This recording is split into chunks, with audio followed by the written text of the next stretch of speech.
సంవత్సరాలు పూర్తి చేసుకున్న నా ప్రియమైన విద్యార్థులకు ఈ సాయంకాలం సమయంలో బెస్ట్ విషెస్. నిజంగా చాలా సంతోషంగా ఉంది. ఈ స్నేహం ఇంకా ముందుకు వెళ్ళాలి. ఏ స్థాయిలో ఉన్నా మీరు ఎక్కడ ఉన్నా కూడా ఇలాంటి ప్రోగ్రామ్స్ మళ్ళీ మళ్ళీ చేయాలి. ఎందుకంటే స్నేహమే గొప్పది. మీకు తెలుసు, మంచి పాట ఉంటుంది, స్నేహమేరా జీవితానికి వెలుగునిచ్చే వెన్నెల, స్నేహమేరా బతుకు బాటలో నీడనిచ్చే తోడురా. ఆ విధంగా ఈ ప్రోగ్రామును తమ మీదేసుకొని ఆర్థికంగా ఇంత విజయవంతంగా నిర్వహిస్తున్నందుకు నేను నిజంగా మీ అందరికీ ధన్యవాదాలు తెలియజేస్తున్నాను.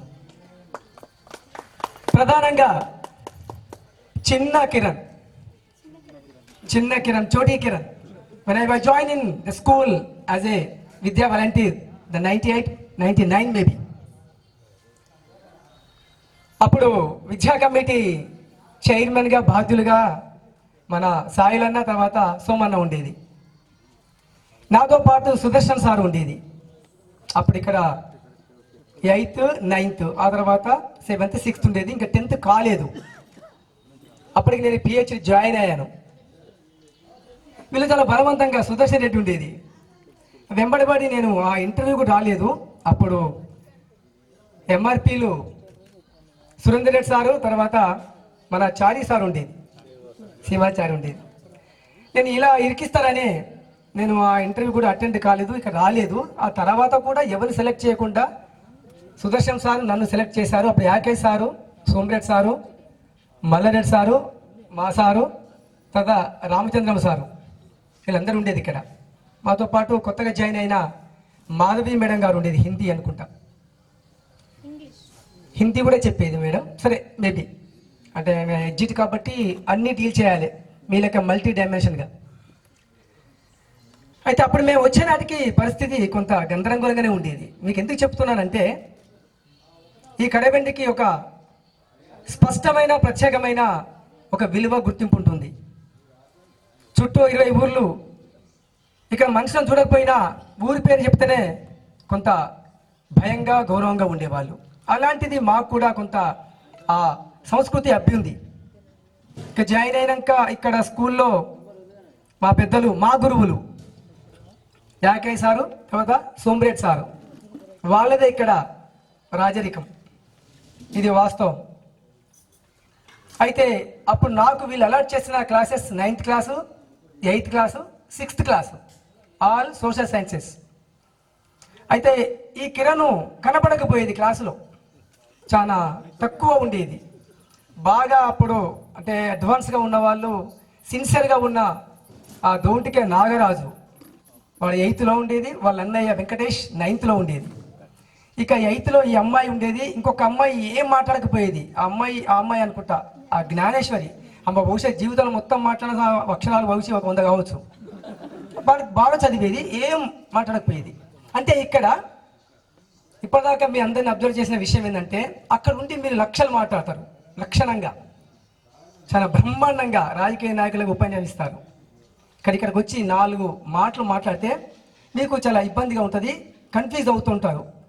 అదేవిధంగా మన ప్రభాకర్ చెప్పినట్టుగా ప్రత్యేకమైన విన్నపము మన ఉపాధ్యాయులకు, వీకెండ్ ప్రోగ్రాంలో పిల్లలతో ఖచ్చితంగా మాట్లాడించాలి, వాళ్ళకి ఆ స్టేజ్ పేరు పోవాలి, వాళ్ళు నేర్చుకున్న విషయం పట్ల అవగాహన ఉండాలనే దాని మీద కూడా అతను తన విన్నపాన్ని వీళ్ళకి అందించారు. అది కూడా నేను సపోర్ట్ చేస్తున్నాను. ఖచ్చితంగా తెలియాలి అంటే ఒక ఉపాధ్యాయుడు ఏ విధంగా ఎంత ప్రిపేర్ అయితే, విజయ్ కుమార్ సార్ చెప్పినట్టుగా ఆయన చెప్పే 2 క్లాసులకు 4 గంటలు ప్రిపేర్ కావాలి. అదేవిధంగా మా కోడలు ఇక్కడ సునీత, నన్ను గుర్తుపట్టలేదు అనుకుంటామే, వాళ్ళ మామయ్య మాకు ఫ్రెండ్ అక్కడ వీరసోమయ్య, మాకు అన్నయ్య, వాళ్ళ తాత అంటే అన్న వల్ల నాయన సత్తయ్య, పుప్పాలు. నేను వాళ్ళ ఇంట్లో అన్నం తినేది ఎప్పటికీ, ఏం తెలియదు. వీళ్ళమ్మ లక్ష్మి, మా చెల్లె క్లాస్మేట్ ఈ అమ్మాయి, అంటే ఇప్పుడు మా మేడం సునీత చాలా సిన్సియర్. అంటే ఒక ఉపాధ్యాయురాలుగా ఎంత పెయిన్ ఎంత బాధ ఉందో మీకు అర్థమైంది. ఆ సందర్భంలో మా కోడలు గారు, మీ గురువు గారు, మన మేడం గారు చెప్పిన స్పష్టమైన విషయం ఏంటంటే సెల్ ఫోన్కు దూరంగా ఉంచాలనే ఒక మంచి మెసేజ్ ఇచ్చింది. తర్వాత తల్లిదండ్రులు కూడా ఎక్కడ ఉంచాలి అనే అంశాన్ని కూడా బాగా చెప్పింది. ఎవరు ఏమనుకున్నా కూడా తల్లిదండ్రులు ఎక్కడ ఉండాలో అక్కడనే ఉండాలి, అంటే పిల్లల దగ్గరనే ఉండాలి, కానీ ఆయా ఆయా ఆశ్రమాలలో ఉండకూడదన్న మంచి మెసేజ్ ఇచ్చింది. తర్వాత ఇక్కడ శ్రీను సారు, ఇక్కడ ఇన్ఛార్జి హెచ్ఎం సార్ కూడా 2 విషయాలు చెప్పారు. ఎందుకు చెప్తున్నానంటే మీరు ఏ స్థాయిలో ఉన్నా కూడా ఈ ప్రభుత్వ పాఠశాలకు వచ్చే వాళ్ళు బడుగు బలహీన పేద వర్గాల వాళ్ళు, ఎస్సీ ఎస్టీలు, ఇంకా మైనార్టీ వాళ్ళు. ఇక ప్రైవేటు స్కూళ్ళ గురించి చెప్పడానికి నాకు నిజంగా కూడా ఇష్టం లేదు. కాకపోతే మా శోభ లాంటి ఒక కమిట్మెంట్ గల ఒక మేడం గారు, మా విద్యార్థి గారు మంచిగా పర్ఫెక్ట్ ఉన్నారు. సరే, అలాంటి వాళ్ళు ఉంటారు. కాకపోతే హైలీ క్వాలిఫైడ్ అనుకుంటున్న ప్రభుత్వ ఉపాధ్యాయులు టాలెంటెడ్, వాళ్ళ యొక్క జ్ఞానాన్ని మీరు ఎలా అందుకున్నారు, మీ పిల్లలు కూడా అందించాలనే ఉద్దేశం మీకు ఉంటే ఖచ్చితంగా ప్రభుత్వ పాఠశాలను ఖచ్చితంగా మీరు సపోర్ట్ చేయాల్సిందే. ఇంకా ముందు ముందు ఇదే మనకు అల్టిమేట్. తర్వాత మీరు మీకు తోచిన సహాయాన్ని కూడా మీలో కనుక ఎవరైనా అవసరం అనుకుంటే వాళ్ళకి సాయం చేయండి. ఎందుకంటే మీ అందరూ కూడా చెప్తున్నాను, ఇక్కడ నేను 10th క్లాస్ వచ్చేసరికి నేను కూడా మామూలు స్టూడెంట్నే.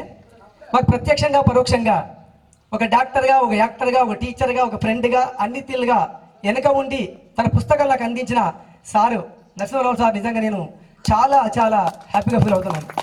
అయితే ఈ గ్రామంలో ఒక ఇంత విచిత్రంగా ఉంటుంది, అంటే ఊరు ఎంత రేడికల్గా ఉన్నా, అభ్యుదయ భావంలో ఉన్నా కూడా అరే ఈ సారుకు ఆ సార్కి ఈ సోపతి ఏంటిదా అని డౌట్ వచ్చే చాలా మందికి. ఇది నిజం. నేను నిజం కూడా టీ తాగను, నేను మటన్ చికెన్ తినను. అది జనరల్గా వీళ్ళు కూడా తినరు అనుకుంటా నేను, ఎందుకంటే వైశ్యులు కాబట్టి తినరు. అయితే ఏదో రకంగా సారు వైద్యం చేసేది మాకు కూడా, మా కుటుంబానికి కూడా మొదటి నుంచి కూడా చేదోడుగా ఉండేది. అయితే దేవరపగడ ఒక నగేష్ మెడికల్ షాప్ ఉండేది. ఈ సారు వైద్యానికి సంబంధించిన మెడిసిన్స్ నాతో చెప్పించేది మొదట్లో 9th అట్లా ఉన్నప్పుడు. అట్లాగనే సారు డిగ్రీ వరకు కాదు, ఇప్పటి వరకు కూడా సారు నాకు సలహాలు ఇస్తుంటాడు. నిజంగా నా చదువులో కొంత వరకు ఎక్కువ సాయం చేసింది మా సారు. నాకు ప్రత్యేకంగా టీచర్ కాకపోయినా కూడా నేను కలిసి పనిచేసినాము. అంటే ఇదంతా ఎందుకు చెప్తుందంటే ఒక్కరు ఖచ్చితంగా మన వెనుక ఉండాలి. ఇంతకుముందు మనం అంటే ఈ సర్వపల్లి రాధాకృష్ణ గురించి నేను చెప్పేంత పెద్ద కాకపోవచ్చు, అని పెద్ద ఫిలాసఫరు, పెద్ద ఎడ్యుకేషనిస్ట్ కావచ్చు, కానీ యాక్చువల్గా అతని వెర్షన్ వేరు. ఇప్పుడు మనం చర్చించుకోవాల్సింది సావిత్రిబాయి పూలే యొక్క ఆమె ఉపాధ్యాయులు. ఆమెను జనవరి 3 నాడు మనం మన ఉపాధ్యాయ దినోత్సవం చేసుకోవాలి. కానీ ఇక గవర్నమెంట్ భయపడో బాధపడో ఒక మహిళా ఉపాధ్యాయ దినోత్సవాన్ని ఆ మేడం గారికి అంటగట్టారు. నిజంగా కూడా ఉపాధ్యాయుడికి ఏ లక్షణాలు ఉండాలో ఆ లక్షణాలు లేకపోతే ఆ ఉపాధ్యాయుడు కాదు. అది ఖచ్చితంగా అందరూ కూడా పాటించాలి. కొంతమందికి ఇబ్బంది అనిపించినా కూడా విద్యార్థులు మీరు కూడా ఈ టీచర్ను లేదా ఆ మేడాన్ని అప్ టు బాటమ్ దాకా కూడా మీరు అబ్జర్వ్ చేస్తూ ఉంటారు. ఆ ప్రభావము ఖచ్చితంగా ఉంటుంది. ఒక గంట క్లాస్ చెప్పాలంటే 2 గంటలు ప్రిపేర్ కావాలనే బాధ, ఆ బాధ్యత ఉపాధ్యాయులు తెలిసి ఉంటుంది. సరే, ఉపాధ్యాయులు అందరూ కూడా మనం అనుకున్నట్టుగా వేరే అలవాటు ఉండకపోవచ్చు, కానీ ప్రతి ఉపాధ్యాయుడికి కూడా మంచి అలవాటు ఉండాలి. ఎంత తెలివిగా మాట్లాడినా కూడా నిజాయితీ ఉండాలి, విలువలు ఉండాలి. చాలామంది తెలివిగా మాట్లాడుతుంటారు, మా అంతా గొప్ప వాళ్ళు లేదనుకుంటుంటారు, ఇంకా మేమే ఇంకా అల్టిమేట్ అనుకుంటారు. మేబీ జ్ఞానం ఉండొచ్చు, కానీ ఆ జ్ఞానం వెనుక నిజాయితీ, నీతి, తర్వాత ఆ కమిట్మెంట్ అవంతా ఉండాలి. అది లేకపోతే ఉపాధ్యాయుడిగా నిలదొక్కుకోవడానికి ఉండడానికి కూడా అర్హులు కాదు. నేను ఏం చెప్తున్నా అంటే నేను కూడా నా సహజంగా నాకు మా కుటుంబం చేసింది తక్కువ కావచ్చు, కానీ సమాజం చేసింది ఎక్కువ. ఈరోజు నేను ఉస్మానియా యూనివర్సిటీలో అసిస్టెంట్ ప్రొఫెసరు, తర్వాత అకాడమిక్ జాయింట్ డైరెక్టర్గా పనిచేస్తున్నాను. సహజంగా ఎప్పుడు మన గురించి ఆలోచించుకుంటాం. నేను, నాది. తెలంగాణ పల్లెల్లో ఒక సామెత ఉంటుంది, మా ఇంటికి వస్తే ఏం తెస్తావు, మీ ఇంటికి వస్తే ఏమి ఇస్తావు. 2 తీసుకునే రకమే. మా ఇంటికి వస్తే ఏం తెస్తావు, మీ ఇంటికి వస్తే ఏమి ఇస్తావు. అరే ఏ క్యారే భయ్, మా ఇంటికి వస్తే ఏం తెస్తావు అంటే పర్లేదు, ఏదో గౌరవంగా తెస్తాం, కానీ మళ్ళీ మీ ఇంటికి వస్తే కూడా మళ్ళీ ఇదేనారా అంటే ఇది చాలా భయంకరమైన ఒక మానసికమైన రుగ్మత.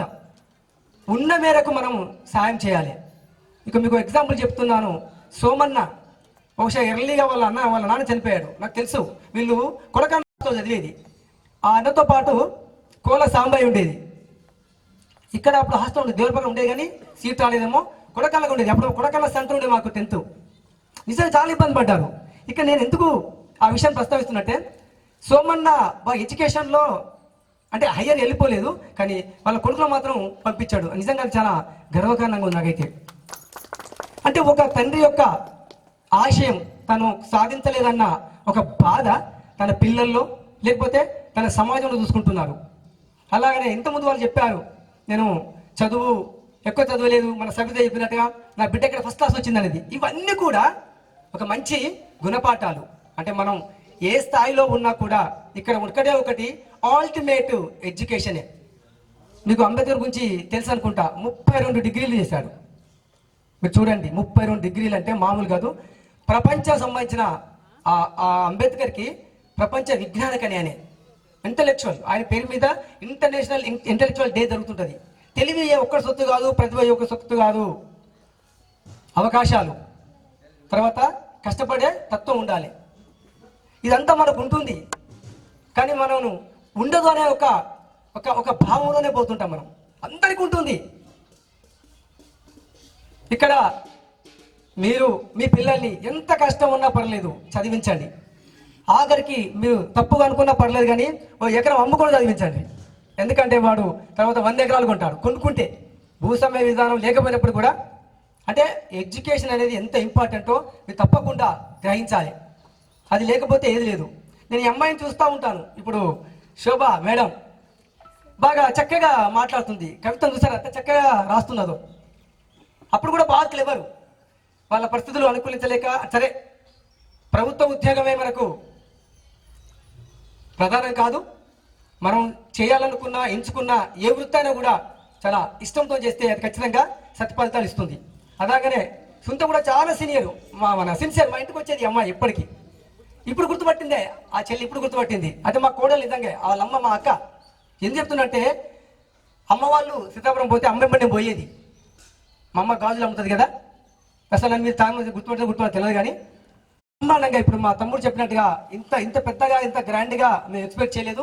నిజంగా శ్రీను ఎక్కడికి వెళ్ళాడు, కొంత వెనకకు ఉంటాడు పోడు, కానీ అంటే ఈ ప్రోగ్రామ్కు అతను వచ్చిందంటే అంటే ప్రోగ్రామ్ యొక్క పరిస్థితి చాలా బ్రహ్మాండంగా ఉంది, చాలా విజయవంతంగా చేస్తున్నారు. వీళ్ళు కూడా ఆ రోజు నిజంగా మీరు ఎంత చక్కగా మాట్లాడారు అంటే, ఆ సుధాకరు ఈ సోమన్న బహుశా అప్పటికి ఒక 30-40 మంది ఉన్నట్టున్నారు ఆ ప్రోగ్రాంలో. నేను వచ్చింటినప్పుడు చాలా చక్కగా సార్ యాకే సార్ ఉండేది, సార్ అందరూ ఉన్నారు. అంటే ఇదంతా ఒక మెమొరీ మనకు స్వతహాగా ఒక ఏంటిది ఒక ఫీల్, ఒక గుడ్ ఫీల్. తర్వాత మన వాళ్ళకు కూడా అంటే ఇలాంటి ప్రోగ్రామ్ జరగాలి. మనం నిజంగా మీకు ఒక చిన్న విషయం చెప్పాలంటే, మీరు కలుసుకోవడం చేయలేదు, మమ్మల్ని కలిపారు. నిజంగా కూడా నేను చాలా హ్యాపీగా ఫీల్ అవుతున్నాను. ఇక్కడ రాస్తారు కదా, పూర్వ విద్యార్థులు మరియు ఉపాధ్యాయుల ఆత్మీయ సమ్మేళనం. నిజంగా మేము హ్యాపీగా ఫీల్ అవుతున్నాం. నాకు ఆ సార్ నా క్లాస్మేట్, కళాకారుడు Narasimharamulu sir. Usually they call him Ramulu sir. ఆయన కళాకారుడు, చాలా టాలెంటెడ్. అయితే మల్టీ డైమెన్షనల్ ఆర్ట్ ఫామ్స్ ఇక్కడ ఉంటాయి. ఒక్కొక్కరు పెద్దలు మరియు ఈరోజు 25 వసంతాలు పూర్తి చేసుకొని మీ 10th క్లాస్ తర్వాత మళ్ళీ ఈరోజు నాకు అయితే ఒక వారం రోజులుగా కామారెడ్డిగూడెంలో 2003-04 బ్యాచ్ వాళ్ళు చేస్తున్నారు, కడవెండిలో మన వాళ్ళు చేస్తున్నారు. రాత్రి వరకు ఎటు పోవాలి అనేది నాకు కన్ఫ్యూజన్గానే ఉండే. చివరికి నేను అనుకున్నదే కరెక్ట్ అయింది. ఏమనుకున్నానంటే, కడవెండిలో చాలా టాలెంటెడ్ స్టూడెంట్స్ ఉంటారు, తర్వాత టాలెంటెడ్ టీచర్స్ ఉంటారు, వెరీ ఎక్స్పీరియన్స్డ్ టీచర్స్ ఉంటారు. అది మామూలుగా ఒడిసే ముచ్చట కాదు, తొందరగా ఒడిసే ముచ్చట కాదు. అక్కడికి పోతే వాళ్ళ యొక్క అనుభవాలను, వాళ్ళ యొక్క జ్ఞానాన్ని పంచిపెట్టేటువంటి వేదిక ఇది, మామూలు వేదిక కాదు. కాబట్టి అక్కడికి పోతే ఏంటి అని అంటే ఖచ్చితంగా టైం స్పెండ్ చేయాల్సిందే, నిదానంగా ప్రశాంతంగా పోవాల్సిందే అని ఒక 1 అవర్ మాత్రమే, ఓన్లీ 1 అవర్ 11:30కి స్టార్ట్ చేసిన వాళ్ళు 12:30కి అక్కడి నుంచి బయలుదేరి ఇక్కడికి వచ్చేసారు. ఒక 1 అవర్ అక్కడ స్పెండ్ చేసి ఆ కార్యక్రమంలో ఫస్ట్ నేనే మాట్లాడి అక్కడ వాళ్ళని నాకు వేరే ప్రోగ్రామ్ ఉంది బిడ్డ అని చెప్పేసి వాళ్ళ దగ్గర సెలవు తీసుకొని ఇక్కడికి వచ్చిన. ఇక్కడికి వచ్చిన తర్వాత పరిస్థితి ఏంటి అంటే నేను ఊహించుకున్నట్టుగానే నడుస్తున్నది. ఓకే, చాలా హ్యాపీ. చాలా రోజుల తర్వాత ఇంత మంచి కార్యక్రమాన్ని చూస్తున్నా. చాలా చాలా రోజుల తర్వాత ఇంత ప్రశాంతంగా, ఇంత హ్యాపీగా, సంతృప్తిగా మంచి ప్రోగ్రాం మీరు అరేంజ్ చేశారు. ఇందులో మన సార్లు కూడా చాలా మంచి విషయాలు అందరూ కూడా మాట్లాడడం జరిగింది. అవన్నీ కూడా మీకు తీపి జ్ఞాపకాలు. అవన్నీ కూడా మళ్ళీ ఒకసారి మీకు క్లాస్ రూమ్ గుర్తుకు రావాలి. క్లాస్ రూమ్లో ఎట్లా కూర్చొని పాఠాలు విన్నారో ఇక్కడ అవే పాఠాలు అవుతున్నాయి. దాదాపుగా ఎవరు ఒక్క పీరియడ్ కంటే తక్కువ తీసుకోలే, అందరు ఒక్కొక్క పీరియడ్ తీసుకున్న వాళ్ళే, అంతేనా సార్? కాబట్టి అప్పుడన్నా 2 పీరియడ్లకు ఒక ఇంటర్వెల్ ఉంటుంది, ఇక్కడ నో ఇంటర్వెల్, కంటిన్యూగా పీరియడ్స్ నడుస్తూనే ఉన్నాయి. అంటే అంత ఒక దగ్గర వాస్తవం మనం గుర్తించాలి, చెప్పిండ్రని కాదు. ఒక వేదిక ఇటువంటి అనుభవాలను, జ్ఞానాన్ని మీకు పంచుకోవాలని అనుకుంటాం, కానీ అక్కడ పంచుకునే పరిస్థితి ఉండదు, చెప్పే పరిస్థితి ఉండదు. కానీ ఇక్కడ అంత ఓపికగా, నిదానంగా సీన్ సార్ కూడా చెప్పిండు, నేను ఎక్కడ ఇట్లా చూడలే, ఎక్కడ మాట్లాడలే, నేను మాట్లాడినా అంటే ఆ వాతావరణాన్ని మీరు క్రియేట్ చేసిండ్రు. ఒకసారి చెప్పిండు ఇక్కడ, ఇది మా గొప్పతనం కాదు, మీ గొప్పతనం అని. వాస్తవానికి అది 100% రియల్. మీ గొప్పతనం, మీ ఫేసులలో ఉన్నటువంటి హ్యాపీనెస్ కానీ, మీలో ఉన్నటువంటి ఆత్మీయత కానీ, ఇవన్నీ చూస్తుంటే మాకు ఇంకా చెప్పాలి, మీతో పంచుకోవాలి, మీతో మాట్లాడాలి. ఈ అవకాశం అనేది చాలా రేర్గా వస్తుంది మనకు. ఆ వచ్చే అవకాశంలో ఇంకా 2 మాటలు చెప్పాలనేది తప్ప మిమ్మల్ని ఏదో బోర్ కొట్టించాలని, మీతో ఇంకేదో చేయాలని కాదు, మీతో ఎక్కువసేపు మాట్లాడాలని. వాస్తవానికి నేను కడవెండికి వచ్చేటప్పటికి సిచ్యువేషన్ వేరు, మీ అందరికి కూడా తెలుసు. మీరు జర చిన్నపిల్లలు, అప్పట్లో మీకు పూర్తి జ్ఞానం ఉండొచ్చు, ఉండకపోవచ్చు. 7th ఉన్నారు మీరు, నేను వచ్చేటప్పటికి 7th ఉన్నారు. 7th చివరిలో వచ్చాను. అప్పటికి ఈ స్కూల్ నిండా కంప చెట్లు, ముండ్లు, పిల్లల్ని కూర్చుందాం పెడదామన్న ముండ్లే, ఒకళ్ళిద్దరికి ముండ్లు కూడా ఎరిగిన సందర్భాలు కూడా నేను చూడడం జరిగింది.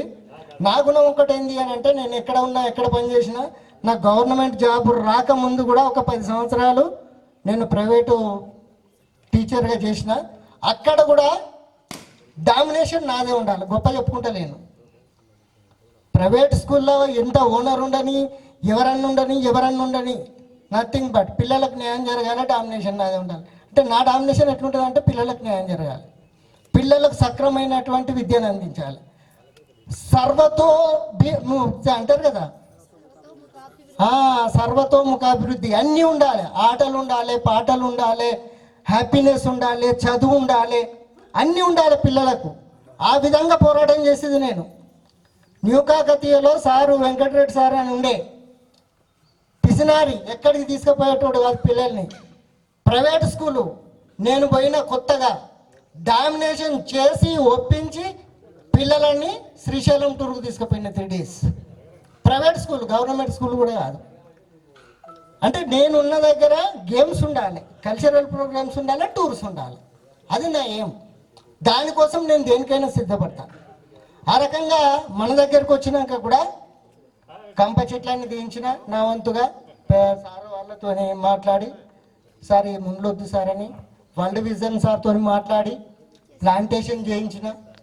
ప్లాంటేషన్ చేయించిన తర్వాత వరల్డ్ విజన్ సార్ వచ్చిండు. వచ్చి చూసేసరికి మన పిల్లలు, మీరే 7th పిల్లలే, మీరే ఇద్దరికి ఒక బకెట్, ఆ బకెట్ నీళ్లు ఆ గేట్ దగ్గర ఉండే బోరింగ్, ఆ బోరింగ్ కాడ కొట్టుకొని వెనకకు మొయ్యాలి. ఆ నీళ్లు మోసుకుంటూ పోతుంటే ఆ సార్ చూసిండు, అయ్యో పిల్లల్ని చాలా ఇబ్బంది పెడతారు కదా సార్ అని అన్నాడు. మీరే పెడతారు సార్, నేను ఎందుకు పెడుతున్నాను అని. నేను ఎందుకు పెడుతున్నా, చెట్లు ఇచ్చింది మీరే కదా, నీళ్ళు కూడా ఇవ్వాలి. చెట్లు ఇచ్చింది మీరు, నీళ్ళు ఇస్తలేరు, మా పిల్లలు నీళ్లు మోస్తారు అని అంటే పాపం ఆ సారు స్పెషల్గా మన స్కూల్ కోసం పర్మిషన్ తీసుకొని చుట్టూ డ్రిప్ ఇరిగేషన్ పెట్టించాం, పైపులు వేసింది సార్ చెట్లకు. ఆ సారు అంటే వెనక టేక్ చెట్లకు కూడా డైరెక్ట్ ఓపెన్ చేయగానే నీళ్లు పోయేటట్టు సార్ మనకు స్పెషల్ ఇవ్వడం జరిగింది. తర్వాత కల్చరల్ ప్రోగ్రామ్స్ అసలు వాళ్ళ కార్యక్రమంలో లేని, అవి వరల్డ్ విజన్ కార్యక్రమంలో లేని ఆయన నాకు పరిచయం అయిన తర్వాత కల్చరల్ ప్రోగ్రామ్స్ చేయండి సార్, ఫండ్ ఇస్తాం, టూర్కు తీసుకుపోండి సార్ ఫండ్, అట్లా అట్లా మెలిచిపోయింది మన వరల్డ్ విజన్ వాళ్ళు. నేను ఇక్కడ పనిచేసిన ఆ 2 సంవత్సరాలు మీకు 7th లాస్ట్లో 8th పూర్తిగా అయిపోయాను, 9th చివరిలో పోవడానికి కూడా రీజన్ చెప్పిన. మన వాళ్ళు కొంతమంది ఏడ్చిండ్రు కూడా ఆ రోజు, నాకు ఇంకా గుర్తుంది. మన క్లాస్లో నేను ఎందుకు పోవడం జరిగింది అని అంటే హిందీని డెవలప్ చేయాలి. హిందీ ఎగ్జామ్స్ రాయించినప్పటికీ 2 సంవత్సరాలలో ఆ హిందీ ఎగ్జామ్స్ డిగ్రీ స్థాయిలో పెట్టాలంటే పోలీస్ స్టేషన్ దగ్గర ఉండాలి అని అంటే ఆ రోజు కూడా అదే చెప్పిన. నేను కడవని నుండి పోవడానికి నాకు ఇష్టం లేదు, కానీ పిల్లల ఎదుగుదల కోసం వాళ్ళకి హిందీ ఎగ్జామ్స్ రాయించడం కోసం అని నేను కామారెడ్డిగూడెం హెడ్ క్వార్టర్కు పోవడం జరిగింది. అక్కడ పోలీస్ స్టేషన్ ఉంటుంది, ఎగ్జామ్స్ రాయించాలని. అక్కడి నుండి ఎగ్జామ్స్ రాయించిన నా స్టూడెంట్సే దాదాపుగా 10-12 మంది హిందీ టీచర్స్ కూడా అయ్యారు ఆ ఎగ్జామ్స్ రాయించడం వల్ల. కూడా వాళ్ళు గవర్నమెంట్ టీచర్గా పనిచేస్తున్నారు కూడా ఇప్పుడు. అయితే ఇక్కడ కూడా ఆ 2 సంవత్సరాలు పనిచేసినప్పుడు నేను దాదాపుగా ఇందులో మీరు ఎవరన్నా డ్యాన్స్ వేసినరా, ఎవరన్నా ఉన్నారా? డ్యాన్స్ వేసిన వాళ్ళు ఉన్నారా? Okay okay okay, right right. Dance వేయించాను మీతోని. ఇక్కడ ఒక పెద్ద ప్రోగ్రాం సుదర్శన్ సార్ను, రమేష్ సార్ను, నేను ఇద్దరిని తీసుకొని ఉన్నది. పెద్ద ప్రోగ్రాం ఎట్లా చేయించిన ఆయన అంటే దాదాపుగా దాని తర్వాత కూడా మళ్ళీ ఎవరు చేయలేరు కానీ అంత పెద్ద కల్చరల్ ప్రోగ్రాం ఇక్కడ చేయించినవి. తర్వాత టూర్ కూడా 7 days పెద్ద టూర్ తీసుకుపోయినా మన కడవెండి నుండి. మీకు గుర్తుందా సార్? గుర్తుంది. 9th లో ఉన్నారు, పెద్ద టూర్ అది. శ్రీశైలం, మద్రాసు, మహానంది, శ్రీహరికోట, విజయవాడ. ఇక్కడ నుండి బస్ ఎక్కి వచ్చేటప్పుడేమో ఫస్ట్ డే మొత్తం కొంచెం బెంగ పెట్టుకున్నారు. వాస్తవానికి 6 రోజులు తిరిగిన తర్వాత విజయవాడకు వచ్చినాక ఇంటికి వస్తలేరు. ఇక్కడ నుండేమో తల్లిదండ్రులు బెంగ పెట్టుకున్నారు, ఏంది ఇంకెప్పుడు వస్తారు పిల్లలు, 6 రోజులని. సార్ 7 రోజులు తీసుకుపోయిండు. అప్పుడు పాపం మన ఊరు ఆయనే సీతాఫల్ మండిలో ట్రావెల్స్ పెట్టిండు. ఆ సార్కు ఫోన్ చేసిన, సార్ మా పిల్లలకు 1 రోజు లేట్ అవుతుందంటే, క్యారీ అని సార్, ఏం కాదు మన పిల్లలే కదా తీసుకుపోండి అని మాట ఇచ్చిండు. నాకు ఎవరు ఇయ్యరు కానీ ఆయన ఇచ్చిండు. సార్ మీరు ఇంకొక రోజు ఎక్కువైనా పిల్లలకి మంచిగా చూసుకొని రండి అని అన్నాడు. 6 రోజులు అన్న ప్రోగ్రాం 7 రోజులు అయింది. 7 రోజులు అయినాక విజయవాడకు వచ్చినాక ఏడుపు ముఖాలు పెట్టిండ్రు. వద్దు సార్ ఇంకెటన్నా పోదామని అంటారు. ఇదేంది 6 రోజులది 7 రోజులు అయింది, ఇంకొక రోజు అంటే వద్దు బిడ్డ పరిచయం, మళ్ళా మనం ఏం చెప్పలేము అని చెప్పేసి అంత హ్యాపీ ప్రోగ్రామ్స్ చేయడం జరిగింది. అంటే నేను ఇక్కడ కాదు, కామారెడ్డిగూడెం పోయినా, దేవరూపల పోయినా, ఇప్పుడు మొన్న పోయినా, వనపర్తిలో మొన్న కూడా. వాస్తవానికి ఈ ప్రజెంట్ సిచ్యువేషన్లో ఏ గవర్నమెంట్ స్కూల్ నుండి అయినా నైట్ కల్చరల్ ప్రోగ్రామ్స్ చేసే పరిస్థితి ఉందా చెప్పండి బిడ్డ? లేదు. రాత్రిపూట కల్చరల్ ప్రోగ్రామ్స్ మొన్నటి వరకు నేను వనపర్తిలో చేశాను. 3 గంటలు, ఉగాది రోజు 3 గంటలు డిష్లన్నీ బంద్ చేసి ఊరోళ్ళందరూ అన్నీ కూర్చుంటారు. ఇక అంటే మనం చేసేటువంటి ప్రోగ్రామ్స్ అట్లుంటాయి. అట్లా వనపర్తిలో యూట్యూబ్లో పెట్టుకున్నారు వాళ్ళు. సార్ మీరు పోతారు కదా, మాకు ఇక కల్చరల్ ప్రోగ్రామ్స్ అవన్నీ కూడా పోయినట్టే సార్ అంటున్నారు. అంటే ఒకటి ఏంటి అంటే, ఒక కార్యక్రమం చేయాలి అన్నప్పుడు రమేష్ సార్ అన్నాడు, ఉన్నాడు, చిత్తశుద్ధితో చేయాలి. మనం ఏ వృత్తిని అయితే చేస్తున్నామో ఆ వృత్తిని స్వార్థాన్ని కొంత వదులుకొని చేస్తేనే బాగుంటుంది. మనం అయ్యో ఈ టైంలో నాకు ఈ పని ఉన్నది కదా తర్వాత లేదంటే ఆ పని అటు పోతుంది. మన పని పక్కకు పెట్టుకొని అయినా కానీ పిల్లలకి ఏదో అవసరమో దాన్ని చేసుకుంటూ పోతే మనం ఏదైనా సాధించగలుగుతాం.